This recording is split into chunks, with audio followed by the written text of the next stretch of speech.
Welcome to Turn a Page, the official comic book club for Nerd Initiative. Each week, the NI Bullpen will be covering the world of comics, talking to creators, deep diving into some fantastic stories, and much more. Now let's hand it over to the team and turn a page. And what is going on, everyone? It is Tuesday night, 8 p.m. Eastern Standard Time, and you are tuned in to another edition of Turn a Page, the official comic book club for Nerd Initiative. My name is Ken M. I'm the host of the ODPH podcast. I'm also Nerd Initiative editor-in-chief. To my right, your left at home, we have a little switch up here because our usual co-host Tom is not here because we are talking wrestling. And if we're talking wrestling, it's on Nerd Initiative. We bring in one man and one man alone to break it down for you. He is the host of the 3FN podcast. He is also the host of Wrestling Night Live every Thursday night, 8 p.m. Eastern Standard Time on Nerd Initiative. And he is also the head of any wrestling coverage here at Nerd Initiative. Please give a warm welcome to the one and only Rich. Yes, I am here. I'm also a comic book reviewer as well for Nerd Initiative. So I get to cross the streams all over the place on this one. So awesome time and great time to be here. And of course, no Tom. So we got to wave to Tom somewhere in the netherworlds. Yes, we know he's lurking somewhere out here. So definitely give him a shout out. But fear not, we also have our other co-host here on Turn a Page. He is one half of the dynamic duo of Drafts and Dialogue, bringing you that pop culture dialogue you need to know each and every single week. Is the one only Matt from Hops Geeks News. Matt, what's going on? What's up? As you know, man, you got, rock and roll, you got demons, you got vampires battling demons. I'm immediately sold and really, really glad to get to talk about this one today. Oh, absolutely, because we have a fantastic book that we need you to run immediately to the comic book shops for, and make sure you get your orders in because the final order cutoff is September 15th for a brand new series coming out from Masked Republic and Massive Publishing. You know they've been making a lot of waves with the Luchaverse, and they have an excellent book that's coming along that's featuring one of the most famous luchadors of all time, Vampiro, with VAMPIRO Rockabilly Apocalypse. And we are very fortunate enough to have the writer of that book on here. You know his work from Headlock Comics and from books like Tales from the Road, amongst many others. Please give a warm welcome to the one and only Michael Kingston. Michael, what is going on? How you doing, guys? I appreciate you having me on. Yeah, thank you for coming on the show. We're excited to talk about the book because obviously wrestling is one of our passions here, and talking comics and crossing them over. And to bring Vampiro's persona to the pages of the comic shops, I mean, tell us, how did this all come about? So I've been friends with Kevin for a long time. Mutual respect. We're both hustlers. We work pretty hard, and we've been looking for a project for a long time to be able to sort of jam together on. And this Vampiro idea came up, and he asked me, if I had any thoughts about what I would do, and I gave him, a weird pitch, and he liked it. This is very different than what I usually do. I write Headlocked, and I do Tales from the Road, where I co-create stories with different wrestlers. And this isn't a wrestling comic per se. This is more of a sort of horror action type. I tell people sort of tonally similar to Dusk Till Dawn. But I've been making comics for like 15 years, so and I've been reading comics my whole life. So I basically, every weird idea I've been storing up for all these years that, I couldn't apply to wrestling comics. I managed to jam into Vampiro, and it's been so much fun to make. It's one of my most fun experiences making comics. I'm glad you said that, because you said Dusk Till Dawn, and that was going to be a later question. Sorry, Rich. Because that second you said Dusk Till Dawn, I was like, yeah, that's the exact vibe I was getting, like, right off the bat. I was thinking like Desperado, Dusk Till Dawn, like, immediately. Somebody else did, when they had read it, said Preacher meets Cannonball Run. Oh yeah, I can see that. I like that too.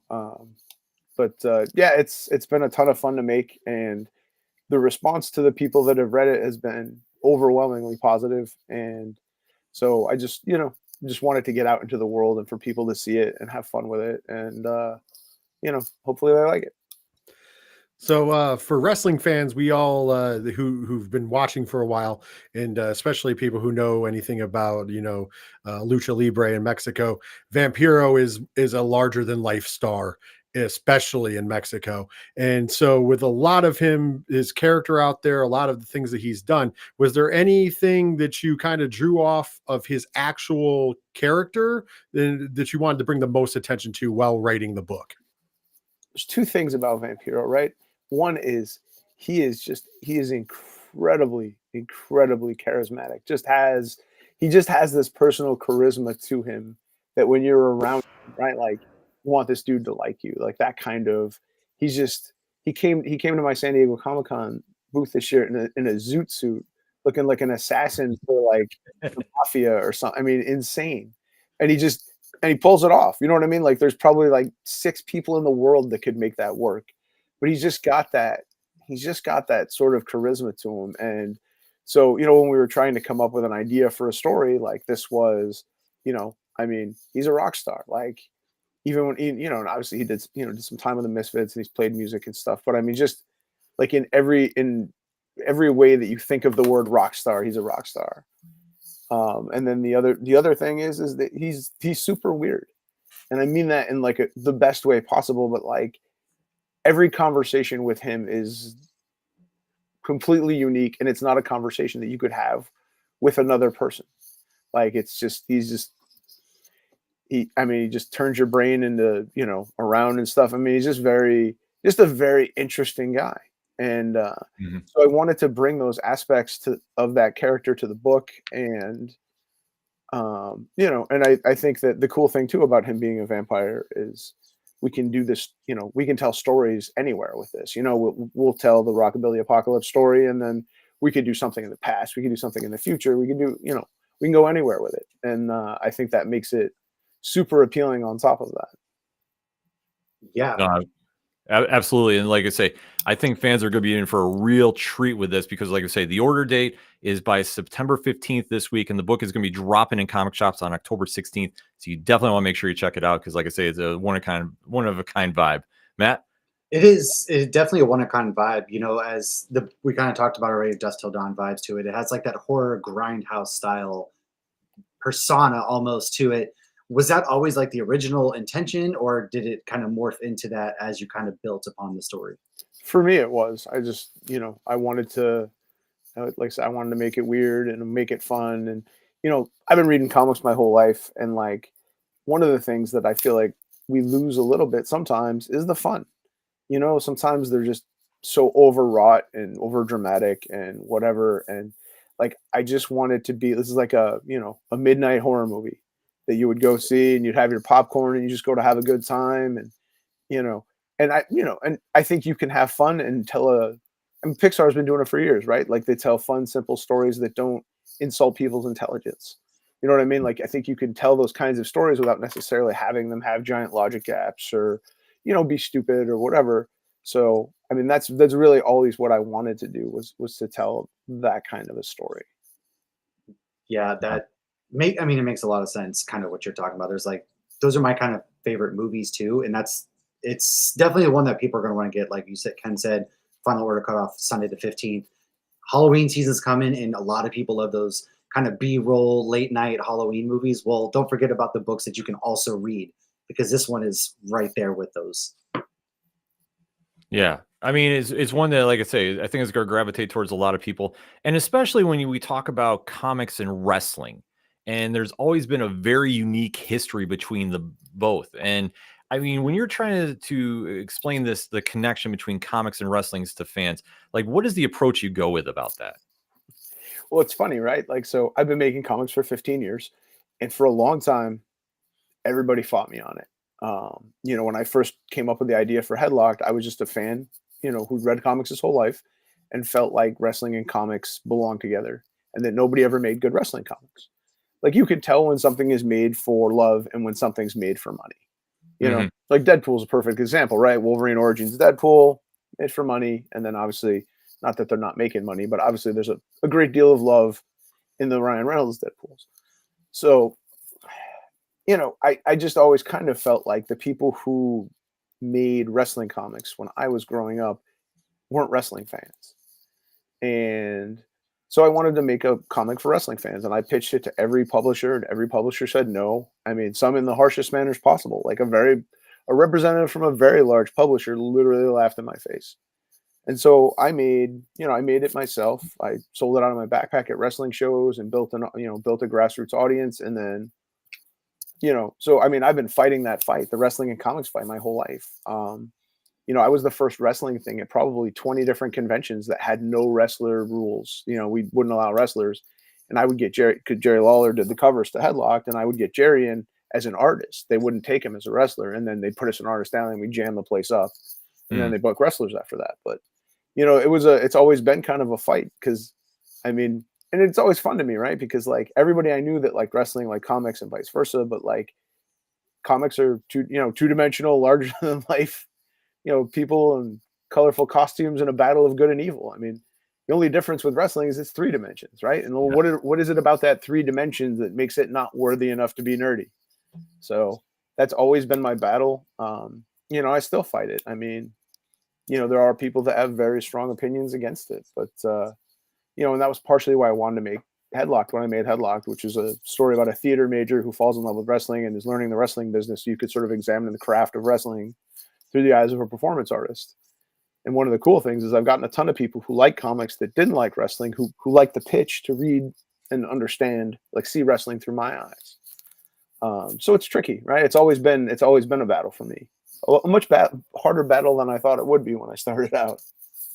I mean, that's definitely interesting to hear that it's such a battle, because I feel like wrestling's been one of the most popular, it has its waves. I mean, in the 90s, we look at like the Attitude Era of WWE. It's been massive wrestling. And then it kind of waned a little bit, maybe in the late 2000s. But now we've seen another resurgence.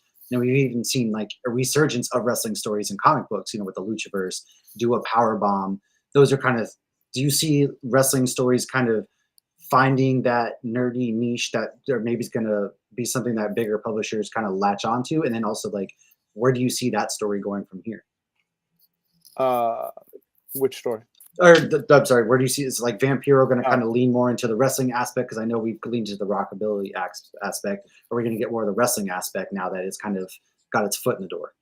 I think we're going to try to just make it kind of weird and fun. And I think we may do an arc in wrestling, but I think, I think for the most part, I want to do more like weird, occult, fun, grindhouse stuff with this character, just because, it's I don't know, it's a lot of fun. It's super fun to write, and Vampiro as a character is super fun to write. And he's just got, I mean, when you talk to him about stuff, I mean, he's just got he just believes a bunch of crazy stuff, and he just puts your mind going in a million different directions. And it's like, oh man, all right, let's do this now, and let's do this. And, I mean, I'm already kind of thinking about, where we want to go next. Well, leaning into like how he's into all the weird stuff, kind of the way you wrote him in this comic without giving too much away, is he's kind of like this, he plays it straight almost. Are you trying to like make him the opposite? Are you going to weave some of that? Because at the same time, he is fighting demons. So it is kind of that weird out there stuff. How much of him did you put into the story? I mean, I tried to write him with like his swagger, I guess, into the character more than anything else. I think just by the nature of, if you were a vampire who's existed for a while, you know what I mean? Like, you've got to be somewhat at least familiar with weirdness, but he's also a rock star, right? So he's got to have that sort of swag. And so I kind of like him as a straight man, which is why we introduced the character of Everett Holden, who is a music vlogger who kind of gets pulled into the adventure as sort of the, the everyman to kind of,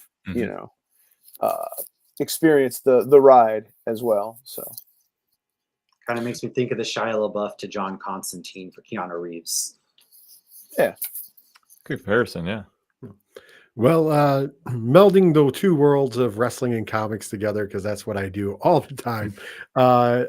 In wrestling, big deals are dream matches.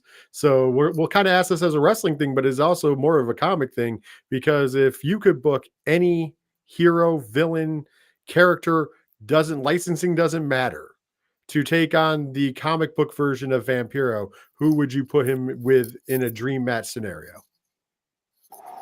Ooh. It's a lot. Yeah. I know. That is a lot. I don't know. I think maybe you could probably have a lot of fun with Lobo. That's what I was thinking. Oh, that'd be good. Yeah. I think Lobo might be the move there. I could definitely see that. Oh yeah. Definitely, there's a lot, but Lobo was my number one pick when I was thinking of the question. I was like, that would be my number one pick. But then I thought it would also be maybe an interesting to see him against maybe because making the weird stuff, maybe a Spider-Man in some sense. Ooh. Yeah, Just I because mean, like the battle of the wits, or maybe Deadpool, but I think that's getting a little bit too much on the nose, especially lately. Yeah. sure. No, I I mean, I could. think. Oh, go. I'm sorry. Oh, I was gonna say, I think just it'd even be fun to do some of the old, some of the old licensed characters like a Tarzan, or, you know what I mean, like Mhm. Vampirella. Obviously, would be an interesting team up. But yeah, I think you could do a lot. I think you could do a lot with that character, and I think, yeah, I don't know. I mean, I hopefully maybe down the road, you know what I mean. If we write it, and it's people like it, maybe we do some licensed team ups with somebody or something. I think there's a lot of natural ones out there. Yeah.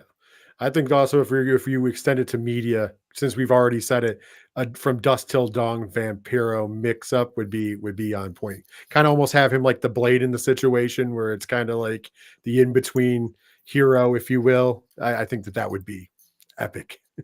I'd like to, maybe match him up with Rose McGowan's character from the Planet Terror or whatever, with the gun Oh on her yeah, leg, right? That'd be good. Like I think that with him with the guitar and the blades, and her with the gun leg or whatever, I think you could do a lot of cool stuff with that too, especially with the character that she was. Oh, yeah. definitely.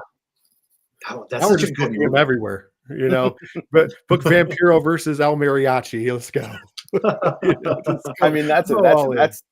I mean, that's totally, that would be so cool. That That's would be a actually great costume. I think Yeah, that no. might actually be my number one now that you said it. I was gonna say that'd be a hell of a book to write. Just piecing that together. Oh, as you touched upon, you're a lifelong comic fan. What was the first comic that got you completely won over as a fan? So interestingly enough, the very first comic book I ever bought is up here on my desk, and it's Spider-Man 187, Ooh. which is Nice. Captain America and Spider-Man fighting on the cover, which is why I got it. I was very young. But like I'm just familiar with all the characters from there's the Marvel cartoons, and I had an old maid game that had all the Marvel characters on it when Doctor Doom was the old maid, which was my first like encounter with some of like the second tier, because everybody knows Captain America, Thor, whatever, but like Doctor Strange, Silver Surfer, Ghost Rider, like that was my introduction to those characters. So I knew all the characters as a kid, and then I was like, oh, why are Captain America and Spider-Man fighting on the cover? I gotta know this. And so that was the first comic book I ever got. And then, I would read comics. I'd just get them off the spinner rack at the grocery store. And then my mom took me to my first proper comic shop, and, the skies opened up and the birds sang, and I was like, oh, I'm home.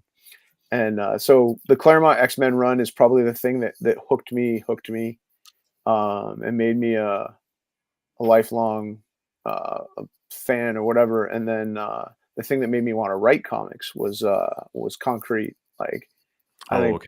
Paul Chadwick is probably the most underrated guy in like the history of comics.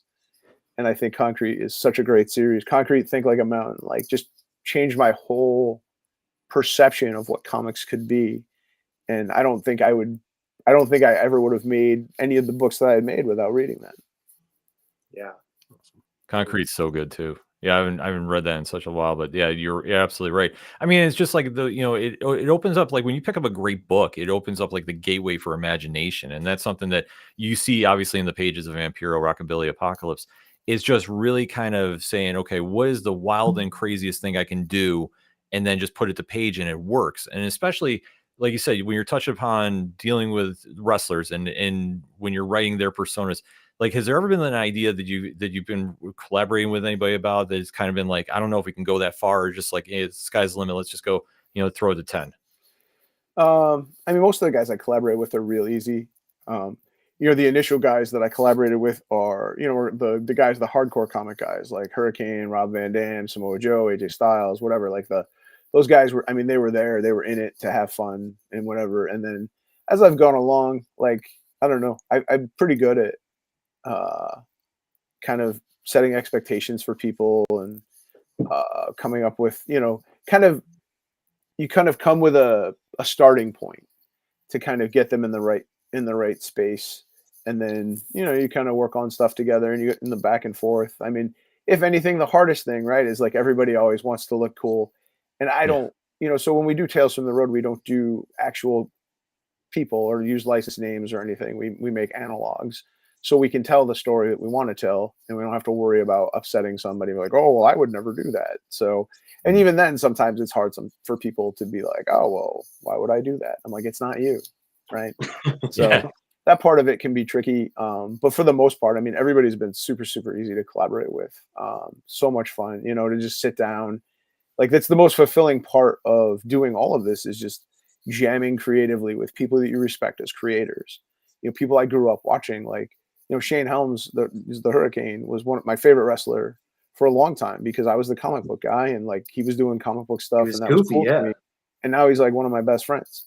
And like, and that came from this because he discovered my comic and he liked it, and then we became friends. And like, so how cool is that, right? Like, I just wanted to make a cool wrestling comic, and now like I'm friends with people I grew up watching on TV, and I've collaborated with some of Hall of Famers and legends and names that everybody knows. And I mean, everything has exceeded my wildest expectations. That's I like awesome. what you said too, like jamming creatively, because I know this is still a music book. And when you think of jamming, you tend to think of like we used to pick up our guitars, we used to jam together in my friend's garage. But you can still do that, artistically, writing and all that kind of stuff.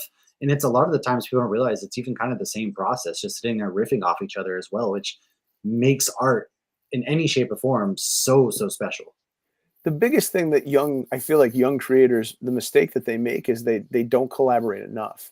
Everybody's kind of got their ideas, and obviously usually a book belongs to somebody and then everybody else is kind of a freelancer on it. But like, I always try to think about when I started working with artists, I ask them what they like to draw and what they don't like to draw and stuff. We do these Norman Rockwell covers for Tales from the Road because Jerry Lawler loves Norman Rockwell. We go to the Norman Rockwell Museum all the time. Like, and that's a thing that he's excited to work on. Like, obviously he's likes wrestling because he's done it for 50 years, but it's also his job. So sometimes when you hit people, I feel like when you hit people in their passion, then you're going to get 1,000 times better of a result. So I always try to figure out what people want to do. And, the collaboration part of it is what makes it sing. Yeah. And a lot of times too, when you hit upon like the collaboration piece, I feel like a lot of people are almost too focused on like this day and age is becoming viral in some shape or form. Whereas if you just sit down and just collaborate, more often than not, that's going to take you a lot further than running your own path in some kind of ways. And speaking of collaboration too, in this book, kind of following the wrestling theme, a lot of the times our wrestlers tend to have, somebody coming along with them, which Vampiro kind of does. She's even a luchador mask. So what went into creating her character in this book? Was it following that wrestling theme of always having that duo, or is she just, hey, he beats kind of like a sidekick, so to speak? So Estrella, I felt like I felt like it couldn't just be him. There needed to be some people, and if they would make sense, you know what I mean? Like, it would be kind of weird if he was an incredible, guitarist and also some like world-class driver, so I felt like it was good to have a driver, and she's got a whole separate arc of her own that's part of this book. And I mean, ideally at some point I wouldn't mind, sort of spinning her out of it too. Because there's a lot to her as well. Like, she's got, part of her story sort of crashes into this adventure later on. So it's, and I like the idea of just like, I love the old lucha movies where like people are just casually wearing masks in public. Yes. Everybody just takes it, for, what it is, right? Here's this guy and he's walking through a McDonald's and he just got he's got a lucha mask on. So, so it's just a fun visual, I think. Oh, I agree. And she was probably one of my favorite parts of the book as well, just how much went into her. So I'm excited to hear that there might be some spin-offs kind of coming down the road, which kind of leads into my next question is kind of what's next for you in Headlock Comics? My next book that is coming out is called Friday Night Bigfoot, and it's about a promoter in Portland in 1985 who trains Bigfoot to wrestle to save his family-owned promotion from getting swallowed up by the big incoming sort of national promotion. And we get Bigfoot hooked on coke, so it's we open the story with Bigfoot in rehab. So and that's going to be a lot of fun. So we actually did. So I co-wrote this. I co-created it with Gangrel, and we had done it for Tales from the Road Volume 1. We just did a little 6-page story, and then every time I had seen, we would talk more and more about it. And I was like, we can make this a whole series. So it kind of spun it out of the Headlock universe and sort of made it its own thing, and that'll be an ongoing series. So we're gonna do it. We're gonna start it with single issues through Kickstarter. The first issue is gonna be 32 pages. Got some incredible covers for it. We have an incredible shirt design to go with it, and that's all going to be coming out pretty soon. I think people are really going to like that too. So if in case anybody didn't know, I have Bigfoot tattooed. He's just holding a Dunkin' Donuts, not a dime bag. I'm sorry, but I am obsessed with Bigfoot, so I will be there day one. Cannot wait to see Bigfoot getting out of rehab and taking on the big promoters. And then we just did a new Danhausen collaboration for San Diego Comic-Con. We just did a collaboration with Claudio Castagnoli for Pro Wrestle Crate in July. I have Shelton Benjamin and Jordan Grace up next. And then I have 2 other enormous licensed projects that I can't talk about yet. I'll tell you off the air if you want to know, but yeah. Okay. But I have some they're huge names, big names, and they're going to be, I don't know. I'm really, I've been making comics for a long time, and I really kind of want to just take everything I'm doing to the next level. I'll have done probably close to 30 shows this year by the end of the year, conventions. I was just in North Dakota at BakenCon this weekend, and that was great. The response to Vampiro up there was insane. Like, I almost sold out. I had these San Diego ash cans, and I had a couple left, and they almost sold right through them. And then Kevin from Mass Republic was in Texas when they were putting on a lucha show, and he said he sold like 50 copies. So I feel like it's just for us, like the big thing for Vampiro is just getting it in front of people, because I feel like if people know what we have and know what to look forward to, I think it'll do really well. Oh yeah, and there's it's interesting the markets that kind of go off, like North Dakota. A lot of people may not ever think to go to a Comic-Con there, right? But you, for example, went there and you're like, kind of, no guys, like this is awesome, and it gets your book out there. And I think it's really interesting you named off like a bunch of wrestlers too, as who are interested in the comic book space. Is that becoming more of a popular thing amongst like the wrestling community, do you think? Has it always been there, just kind of hidden, or what's the connection there? I think for a long time, wrestling, particularly when you get into like the 70s and the 80s, you had a lot of athletes, right? Who couldn't do their job anymore, and then they became wrestlers. And I think now you have a lot of wrestling fans that become wrestlers. And I think that most people that like wrestling like comics. So I think that there's probably an increase in people that are into like geek spaces and stuff like that. We had Shelton at San Diego with us. Huge. I mean, he huge action figure guy, huge comics guy. I mean, he was in his glory, super, super nice guy too. It's a lot of fun. We did a show we did Starcast in Australia together, which is where I got to know him. And just a great dude. And I'm really looking forward to jamming with him creatively. Big video game guy too. So, there's a lot of different directions that we could take it. And then we're working on, we did a story called Fig Story with Matt Cardona and Ryan Myers, which is basically Toy Story with wrestling figures. And we have their Stomp and Paradise personas are basically the A team for action figures. So like if action figures get in trouble, they call these guys and they come in to sort of right the wrongs. And so we did that in Tales from the Road Volume 2. And we're going to be doing some sequels to that and probably try to tie some stuff together with their toy lines and whatnot. So they're also super, super fun to collaborate. Just real creative guys, real excited, just, I don't know. I tend to find the guys who are grinders because I myself am a grinder. And, I think we a lot of the people that I've got to collaborate with me has been out of mutual respect. They see me at shows. They see me set up at wrestling shows. They know what kind of hustle I got. So and that got me a lot of cred with a lot of people.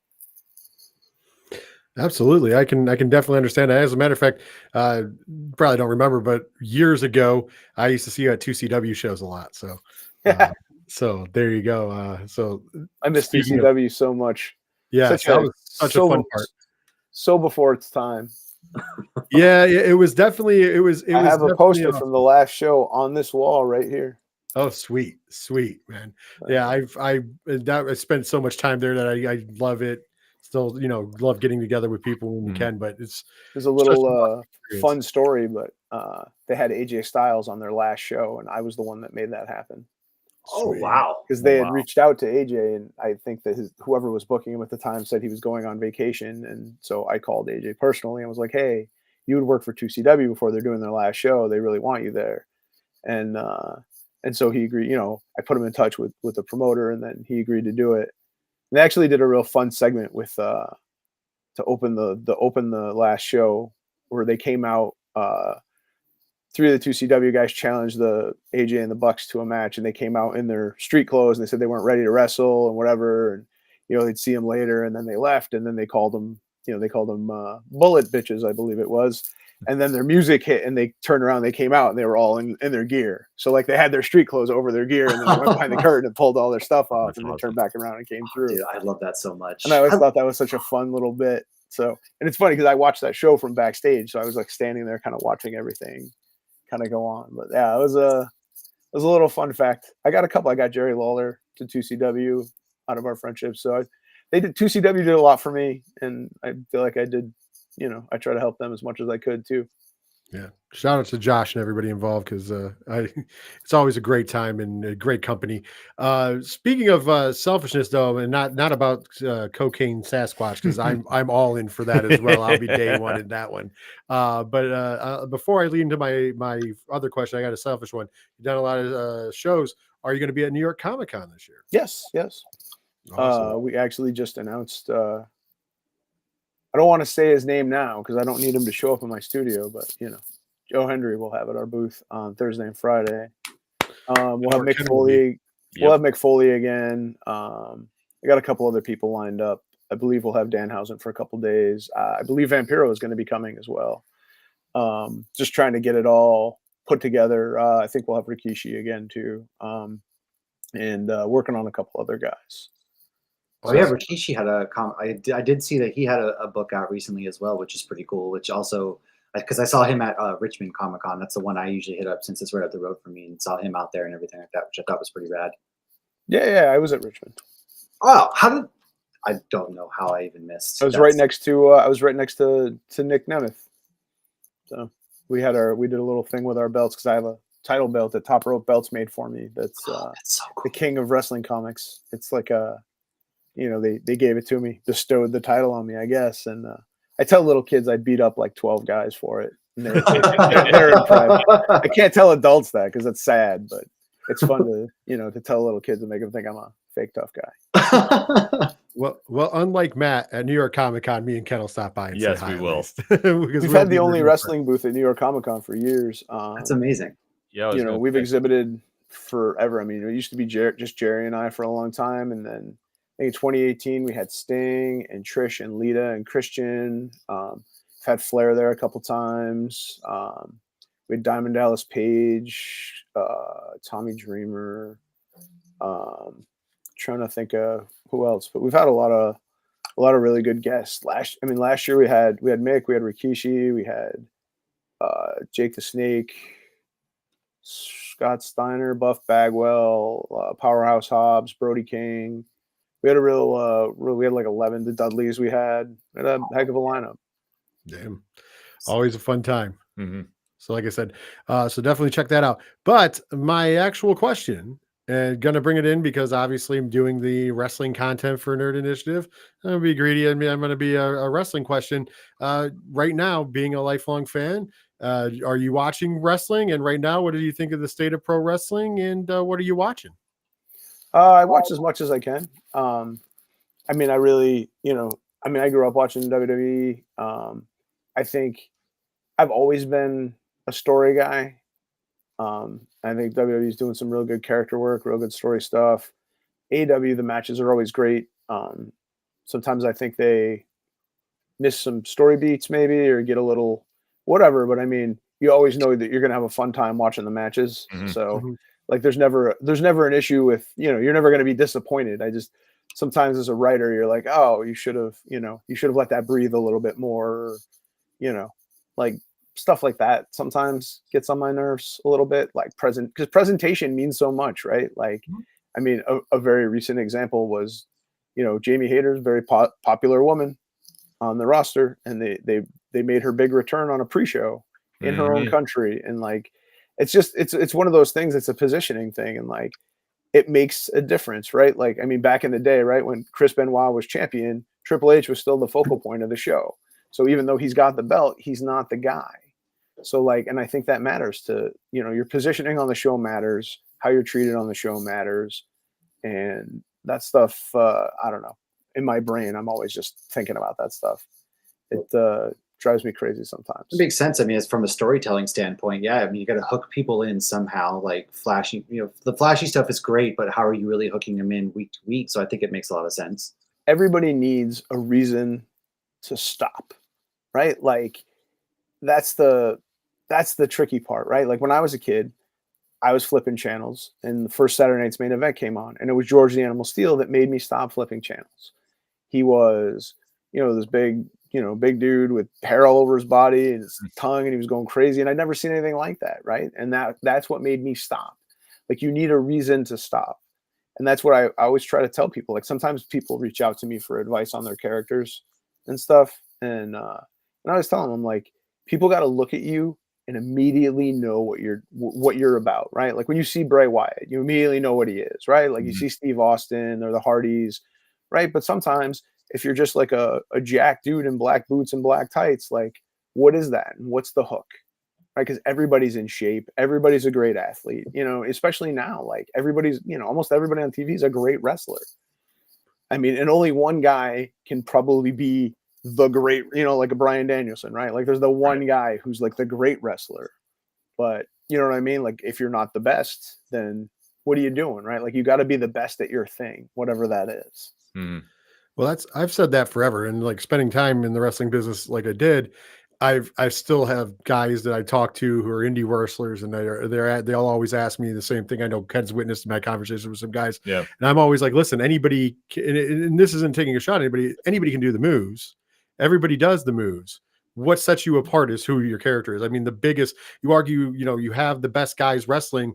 You have, Bryan Danielson, obviously gold standard, Will Ospreay, gold standard, a lot of guys, I'm not just forgetting them. I'm just talking about AEW or WWE, but like, think about merch sales. Think about guys who make you stop the channel. You look at guys like Danhausen, Orange Cassidy, Joe Hendry, which, we were just talking about him a minute ago. You have guys like those that actually make you stop. Now, why? It's because they give you something to see. They give you a gimmick. They give you a personality that you're not used to, or a flashy character. And that's, I think, and I'm agreeing with you, I think that's what a lot is missing from AEW. And then like certain logical points. Like, I'm glad you brought up the Jamie Hayter thing. That was actually, I was really kind of upset about that. I remember during the pre-show being like, why would you waste this on a pre-show? Why would you not put that in front of the crowd during the main show? Right. The other thing I frequently get upset about is extended beatdowns where nobody comes out and saves somebody. Like, they tried to murder Bryan Danielson on TV, and they just did this whole pay-per-view about how beloved he was and how much everybody respected him, and nobody came out to save him from getting murdered. And really, like, you to making the weakest attempt ever to try to get to him. Yeah. Like, I can understand, right? Like, if you're a bad guy that just turned good, right? Like, I can understand why nobody's saving Damian Priest, because he was part of the lead heel faction forever. And that kind of makes sense. But like, if you're a beloved figure, they left Jon Moxley to die when they did that explosion thing, So, I mean, that was way, way back, obviously. But you know what I mean? The whole locker room left him to die. Except for Eddie Kingston. Except for Eddie Kingston, for sure. And that's the deal, right? Like, so, like, to me, like, I'm always looking for those logic bits. I mean, I do think that 2 weeks ago, and not to just pick on WWE, but Judgment Day did an extended beatdown on Rhea and Priest. I'm like, Jey Uso's acting like a guy who isn't trying to get laid right now. Why isn't he out to save her, right? Like, he's out here blowing smoke at her, and then, they left her out there to get beat. So, and he was there because he was in the next segment. So, like, that's the sort of thing that I'm always watching. I'm like, like, if a beatdown goes too long, like, so. I'm also the same way. I'm very critical. But once again, I think like you, I'm more of a story guy. And not saying I don't like the in-ring action, because I love in-ring action. I mean, I have a passion for indie wrestling. I have for a long time. Mhm. I right now I'm still watching GCW and Pro Wrestling Revolver, and there's a lot of good stuff out there.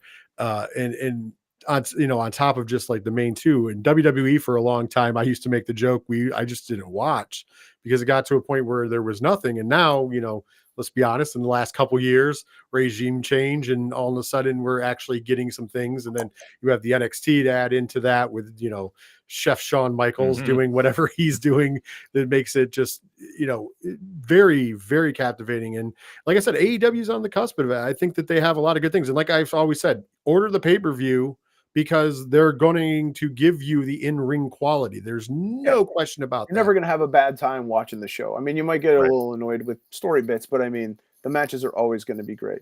Amazing. Right. And that's it. You know what I mean? For a long time, I mean, WWE's, you touched on it, but I mean, they went through some stretches, and that's literally how Headlocked came to be. Like in early 2000, like I was so burnt out, WCW's gone. It's just WWE. You're getting whatever they want. And it wasn't singing to me at all. And then I discovered, I was reading the Observer at the time, and I kept reading about Ring of Honor, and I read about the Joe Punk thing and whatever. And then like, I finally ordered a couple tapes, and like that 100%, like I was just all in on it. And it's, at the time, right? Like those matches weren't anything you could see anywhere else. And it was amazing. And then like I fell in love, like I always tell, I told Joe for years, and it was so cool that when I met him, like he was a fan of my stuff. But like Joe and Punk and Sammy and Kevin were like the guys that like made me look at wrestling a different way. And then because of that, I wanted to write Headlocked. And I think that's natural for the fandom, right? Like the popular stuff pulls you in, right? Like the Hulk Hogan pulls you in or whatever. And then you watch it, and then eventually you sort of, if you stick around, you kind of and develop an appreciation for the thing, right? Like there's a lot of people who say they're wrestling fans, but they're just WWE fans, right? And there's a lot of people who say they're comic book fans, but they're just superhero fans. So like when you become like an actual wrestling fan or an actual comic book fan, like of the art form, I think then you want more, and then you sort of seek out like the craftsman. And I think that's a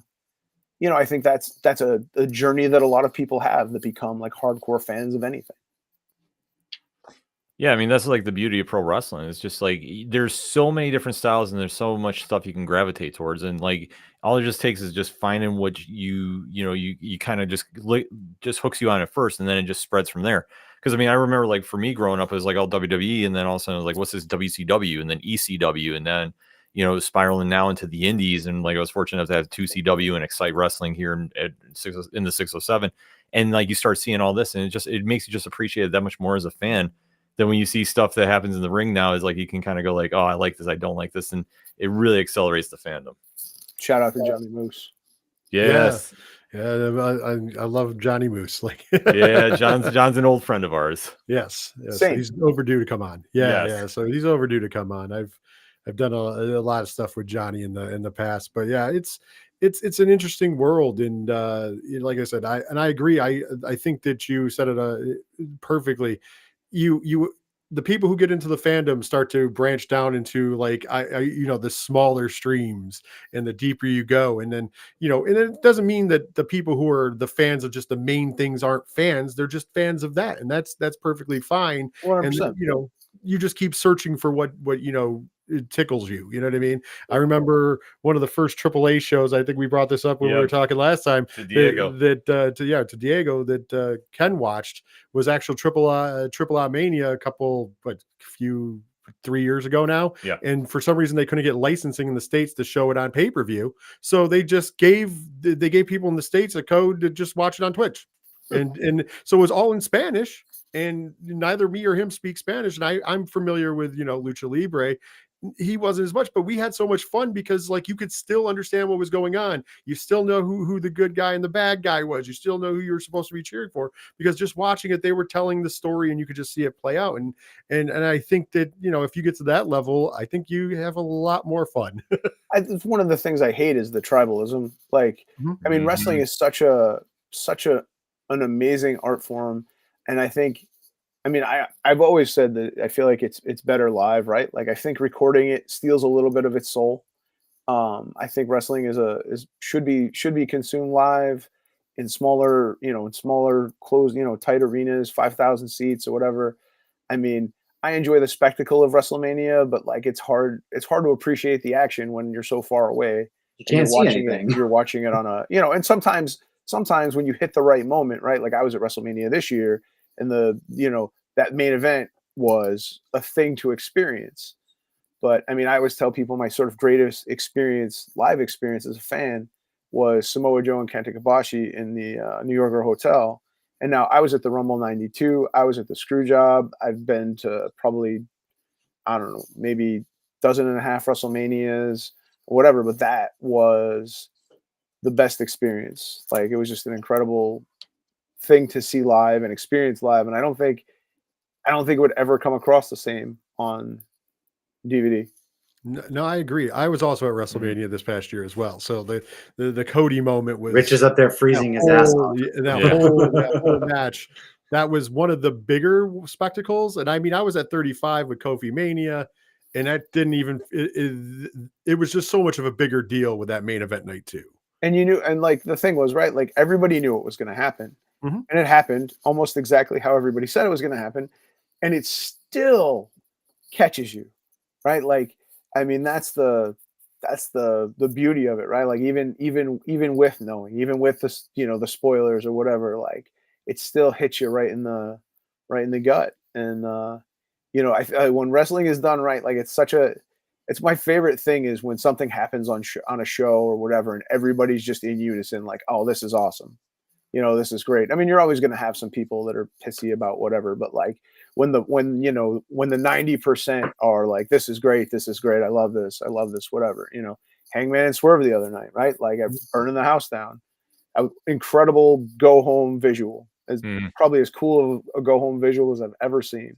And you know what I mean? And everybody was like, oh, that's so cool. You know what I mean? Like, and everybody was about it. And those are my favorite nights on Twitter, when like everybody's just vibing over the same thing. Absolutely. To your point, to finish up this, the energy at WrestleMania was paramount to the fact I was in attendance for GCW Homecoming when Matt Cardona took on Nick Gage in a death match. And the feeling in that room of 1,000 people was greater than any WrestleMania, even with the Cody moment. And that's how awesome that moment was in the room. And especially when Cardona wins and literally everybody is chucking everything at the ring. And you're just kind of like, wow. But it was kind of funny because people were like, did he fear for his life? I'm like, nobody touched him. Nobody touched Matt. As he walked through the whole crowd. Nobody touched him. He knew he wasn't in danger. Everybody was just throwing beers at him. But it was really cool to be a part of, just because it was like, wow, and nobody expected it. Although that match was built perfect. The fact that Gage takes a bunch of bumps and it's about 8 minutes in before finally Cardona goes through the glass. And once he goes through the glass, everybody in the building just loses it, because it's real at that point. You know what I mean? Like everybody was like, is he really going to go through with a death match? And that's why people who got offended at what happened on AEW, I'm like, well, you've never watched a death match. Probably should stay away from death match wrestling. No, it definitely is. It's an acquired taste, but I mean, that's the great thing about wrestling. It's like, there's so much for everybody. And before we let you, I would say, especially nowadays, like, thankfully we have like Triller. We can go watch all the indies now. TV. Yeah. Like, there's so much for everybody. It's easy to get hooked on as a fan, much in the same vein as comics. And before we let you get out of here, since you are a big wrestling fan, if you had to put together the ultimate faction of comic characters, who would you put together? Oof. You gotta give me some prep time for this, man. Man, I don't even know. I don't even know. Like, I could tell you a wrestling faction I'd put together, because I answered that the other day for somebody. But okay, go ahead. Let's do it. Somebody was saying like reform like a new NWO, and I said Logan Paul, Dominic Mysterio, Waller, Austin Theory, and Julius Creed. Like just like a especially young, after the Logan Paul, Kevin Nash stuff going on right now. Oh, I don't even know about that. I'm not even. I'm not even. Oh, in the thing. that's- Oh yeah, they're beefing pretty hard right now. I thought that's why you chose to put Logan Paul at the end. No. I mean, Logan's a heat magnet in whatever he does, Oh, and him so and Dominic and so both, is Dominic. And I think Theory and Waller want to be there. They're not at that level, but I think that they would benefit from the association. And I just think at that point you need a heater with that group. Yeah. So I think Julius Creed would be the guy. especially after seeing him at Bloodsport. So Yeah. he definitely could package him as the bruiser. Yeah, no doubt about that. So before we get out of here, one final plug in case anybody has been watching, and this will be out in podcast form later this week too, or listening, and they are not completely sold on going down to the comic shops, making sure you hit that pre-order for Vampiro, Rockabilly Apocalypse. What is the final pitch to make sure everybody goes and runs to right down the LCS and go sign up for it? I mean, aside from the fact that, I'm biased, obviously, I think the story is super, super fun and phenomenal. The coolest thing, and we haven't even talked about it, is the covers. The main cover is by Rafael Galor, who used to paint fantasy covers for Lucha magazines back in the day. And he's an old master, and he hasn't done anything in years. And he's doing, so we have Galor and Pegaso doing covers. And so Galor's doing 1 and 2, and I think Pegaso's doing 3 and 4, and Galor's on 5. And I mean, we've got these like old Lucha masters painting these covers, and they're incredible. Just if nothing else, I mean, honestly, even if you think my story is garbage, like it's worth it for the covers. I mean, I can't wait for people. The cover for number 2 is up on previews now. It's so unbelievably gorgeous. We introduce a motorcycle gang of shotgun-toting nuns called the Bad Habit, and they are hunting Vampiro. And Galor painted the group, and it looks like it come off like a VHS cover box. It's so unbelievably beautifully retro in like the best possible way. And then the cover for number 3 that Pegaso has painted is, I don't know, unbelievable. It's action. There's nuns on motorcycles and Vampiro in the Bonneville with a shotgun, and there's people everywhere. I